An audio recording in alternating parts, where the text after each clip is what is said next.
5. Splatterhouse 2, the brawler your parents were right to worry about. Rick returns to the horror mansion wearing the possessed terror mask, and the game plays like a side-scrolling gore film. 2x4s, bone saws, monsters that burst like piñatas. It's slower than its peers, deliberately, because the horror pacing is the whole point. This Mega Drive exclusive built a small, devoted cult across Europe and America, then faded as the genre moved on. Horror brawlers barely exist as a category, and this is the best of the few.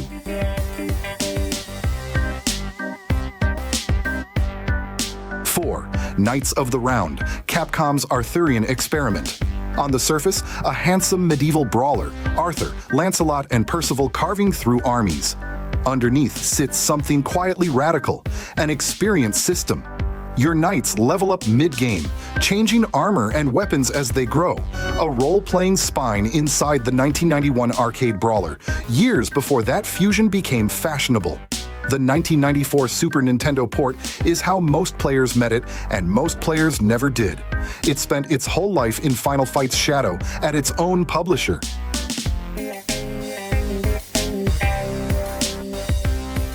The top 3 is where this genre gets serious. The deepest streets of rage nobody finished, 3 Android ninjas, and a Saturn cult classic that plays like a fighting game in disguise. 3. Streets of Rage. 3. Yes, the famous series, and hear me out, because this is the entry almost nobody actually finished. It's faster and more technical than its beloved predecessor, with dash moves, weapon specials, and branching routes to multiple endings. But the Western release cranked up the difficulty, rewrote the story, and censored characters. And between that and beat-em-up fatigue in 1994, players checked out. Underneath the rough Western edit sits the deepest combat system the trilogy ever built. The fans who replay it today already know.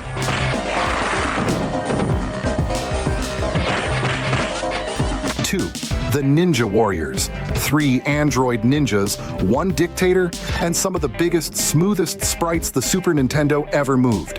Here's the headline. It came and went in 1994, and 25 years later, Tango Project rebuilt it sprite by sprite as the Ninja Saviors, because games this mechanically pure don't stay buried.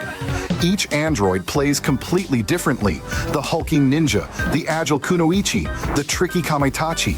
It's the genre distilled. No filler, all craft. The kind of thing you discover once and never forget.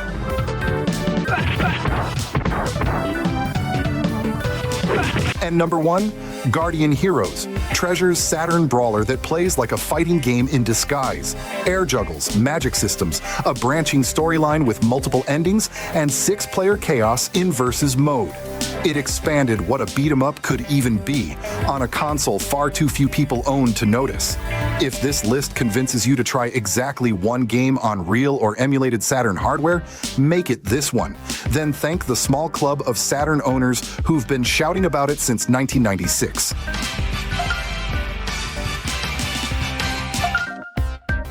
So which brawler did I miss? Every forgotten game deserves one more continue.